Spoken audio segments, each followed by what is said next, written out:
So I'm here with Chloe. We're at Equinox HQ in New York. And Chloe and I have just had a really, really awesome chat about Chloe's story. She has a really fascinating history in VC, in investments, and now works at Equinox. So I'll hand it over to Chloe. Do you want to just tell everybody a little bit about your journey, about what you do now, things that you've loved so far? Hi, I currently run business development for Equinox in New York. That entails a lot of things. Project-based work inside of Equinox. It includes some minority investing, but mainly just focused on what's going on in the world and how the world is changing. Frankly, it's not too dissimilar to my first few jobs in venture capital. I spend most of my day meeting entrepreneurs who are super passionate about what they do and thinking about how what they can do will change the world. And whether you're an angel investor who's funding those or supporting them, or a company like Equinox who has the real estate resources, content creation resources, everything from HR to finance resources who can support those companies who want the high performance lifestyle association, it's really not all that different. Well, it's one of the biggest things that you've kind of experienced being at such a big brand, right? Like Equinox is massive. It's massive in New York. It's massive in America in general. What's kind of your first impressions when you first got here, and what you've kind of learned over the last 2 years? The brand is contagious. Okay. I think working for a brand in general is contagious, and it's really different than working for an agency type company. It's such a challenging question, frankly. I think the biggest thing I've learned has been people. I've never worked for a company this big. That means you have so much more to learn, so much more to absorb. And there's so many subject matter experts whose knowledge base is just completely different from my own. There's things like facilities management to operational infrastructure, even to what it means to open and close a physical store and the processes that have to go around that are just, they're another world. And I think one of the most amazing things about this place is there are people who just know the mechanics of these divisions inside out and backwards. And having a retail operation and a spa operation and a hotel operation under one roof, it's almost like if you take advantage of it, you have the opportunity to work in a different sector every day. I mean, you could work in an HR organization, you could work in a finance organization, right? You can never get bored. And in an agency, I mean, I love it. It's a completely different culture and it's intoxicating, but everyone's working towards the same goal.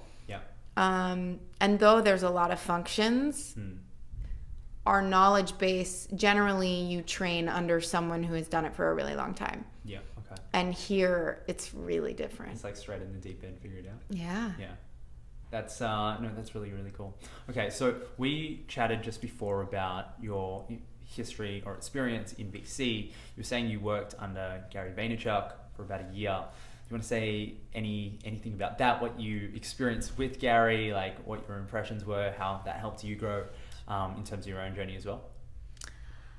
Amazing year. Anyone who knows Gary is one of the most passionate people on the planet. And whether it's about wine or selling stuff or jabs and right hooks, a year with him is intoxicating, and it makes you realize that as long as you are that passionate about what you do, you can do anything and you can sell anything. And I think working for Gary just made me realize that it's important to me to be that passionate about everything I do. And if you're not going to do it to the best of your ability ever. That's cool. That's like what I find really, really interesting about that is just like how authentic Gary is, like based on everybody that sees him online and sees that online brand, and for you to speak of working personally with him and you're like, he's the exact same person, but also for that to have a flow-on effect in you and really kind of like validate the importance of, I guess, that authenticity and just like unrelenting passion for something. So I think that's phenomenal. Okay, so I asked this question